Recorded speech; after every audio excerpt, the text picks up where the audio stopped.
De volta à azul Bretanha, Arthur passou 3 dias em Logres.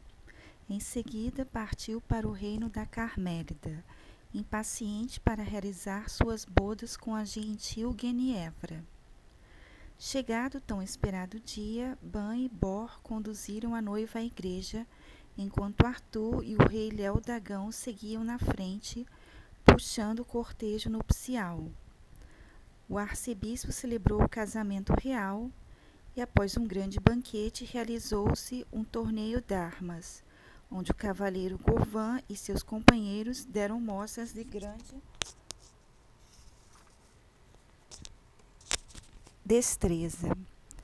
Fim da festa, todos se despediram de Léo-Dagão e partiram para Logres, levando consigo a feliz Guenievra. Foi então que o rei Loto, pai de Gauvin, mas inimigo acirrado de Arthur, preparou uma emboscada com o fito de roubar Guenievra. 700 guerreiros atacaram a comitiva real. Com forças superiores, Loto ia levando de vencida a emboscada, já que Arthur e seus cavaleiros não lhe podiam resistir. Mas deu-se um milagre, e Gauvin, surgindo de uma ravina, à frente de 80 homens decididos, atirou-se ao combate contra o próprio Loto, conseguindo, depois de feroz luta, desarmá-lo e fazê-lo prisioneiro. Quando o prisioneiro levantou a viseira de sua armadura, o espantado Gauvin não quis acreditar no que via. Era o próprio pai. Ressentido e amargurado, Gauvin falou: Senhor, o que acaba de fazer não é digno de um cavaleiro. Saiba que não o reconheço mais como pai e como amigo, salvo se reconciliar-se com Arthur, reconhecendo-o como rei. Sem outra alternativa, o desconsolado Loto submeteu-se. Arthur, sem rancor, aceitou a sua submissão, perdoando-o logo a seguir.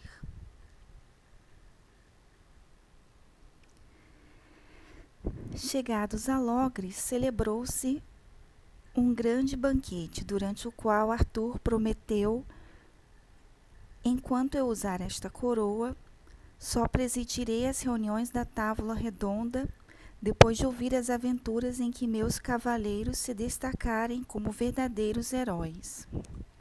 Por sua vez, os cavaleiros juraram que, em honra do rei, partiriam sempre que fosse necessário para defender uma causa justa.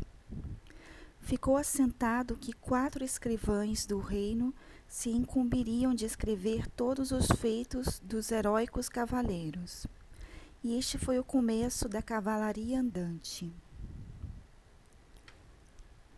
Pouco depois, Loto pediu a Arthur que, para o bem de todos, se assinasse uma trégua com os barões rebeldes, e assim realizou-se em Salisbury uma aliança que permitia a todos os reis e barões enfrentar juntos os invasores saxões. A medida foi bem aceita por todos e, em breve, os saxões foram varridos das terras da Grã-Bretanha. Com a paz voltando outra vez à Inglaterra, Merlin disse a Arthur: os reis Ban e Bor já podem voltar a seus territórios. Quanto a mim, impaciente por rever Viviana, partiu para a pequena Bretanha, na companhia dos reis Ban e Bor. Certo dia, em que a corte se achava reunida em Camelot, deu-se um fato interessante. Arthur, rodeado de seus cavaleiros, e a rainha Guenievra de suas damas conversavam. De súbito deu entrada no recinto um jovem cantor cego. Trajado ricamente, o menestrel tinha as feições belas e puras. Guiado por um cão, trazia nas mãos uma pequena harpa de ouro. Respeitosamente sentou-se ao pé da rainha Guenievra e pôs-se a entoar belíssima canção da Bretanha. Maravilhados, os presentes escutavam em silêncio. Fim do canto, entrou no salão real um mensageiro, que dizia ser portador de uma carta de Rion, rei dos saxões. A mensagem foi logo decifrada pelos intérpretes do reino. Dizia: Eu, Rion, rei dos saxões, faço saber a todos que vou atacar a Carmélida. Derrotei inúmeros reis e, como prova, mandei fazer um manto cuja gola está ornada de pelos das barbas dos vencidos. Eu te ordeno, Arthur, envia-me imediatamente a tua barba para completar o meu troféu. Se recusares, foge depressa, pois não demorarei em arrancá-la eu próprio, depois de derrotar Leodagão, rei da Carmélida. Arthur estourou numa gargalhada, quando acabou de ouvir a estranha ordem.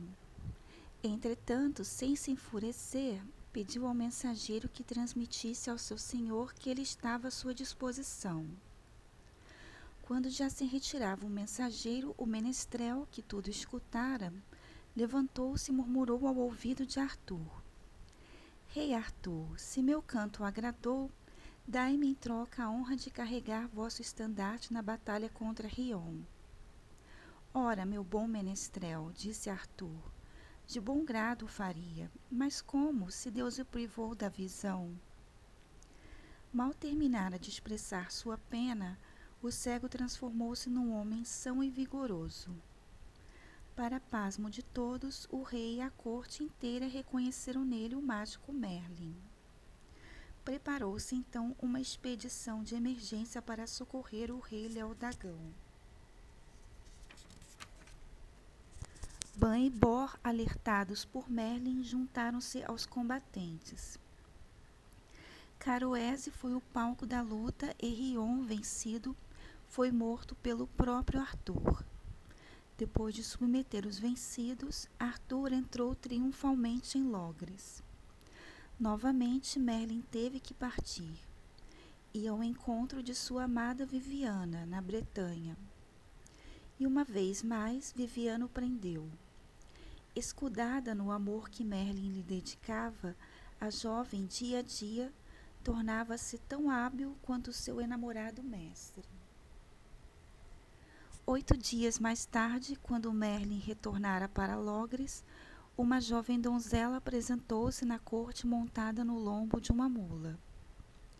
Fazia-se acompanhar de um anão repelente e disforme. Aproximando-se de Arthur, ajoelhou-se e falou: Senhor, vim de longe para lhe fazer um pedido. Podeis armar cavalheiro este amigo aqui, que é nobre e bravo? O zombeteiro Kay, senescal do rei, interrompendo a donzela, soltou estrepitosa gargalhada e disse: Encantadora donzela, guarda bem teu amiguinho, pois ele é tão belo que não me admiraria se o roubassem. Arthur, entretanto, não gostou da ironia, e querendo dar uma satisfação à donzela, armou o anão em cavalheiro, deixando a todos boquiabertos. Merlin interveio, tentando abafar as críticas que se fizeram. Conheço o cavaleiro, disse. Ele é nobre e valoroso. Dentro em pouco terão provas disto. Tempos depois, Merlin acercou-se do rei e falou com voz grave. Majestade, creio haver cumprido meu dever. O senhor já não necessita dos meus serviços, pois os saxões foram desbaratados e os tempos heróicos tiveram início. Assim, despeço-me recomendando-o à providência divina. Por mais esforços que fizessem, Arthur e a rainha Guenievra não conseguiram reter Merlin.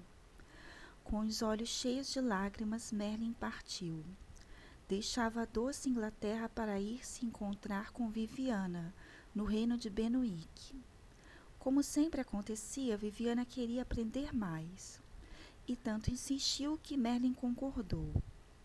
Gostaria, pediu ela, muito amorosa, que me ensinasse a aprisionar um homem,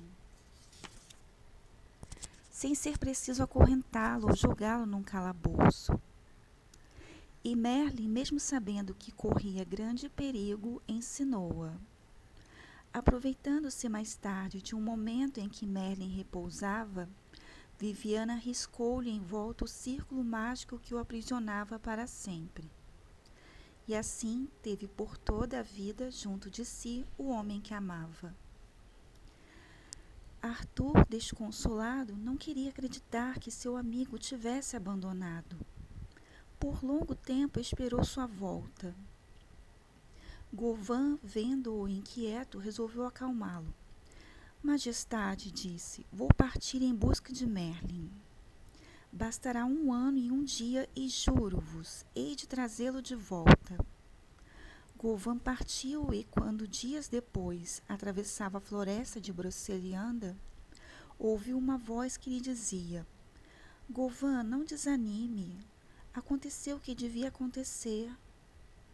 Gauvin olhou em volta e nada viu.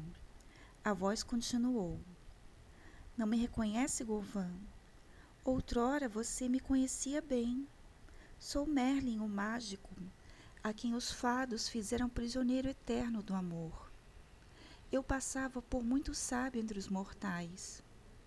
Mas agora, vê a quanto nos leva o erro de amar. Foi o que aconteceu. Entristecido, Gauvin seguiu seu caminho.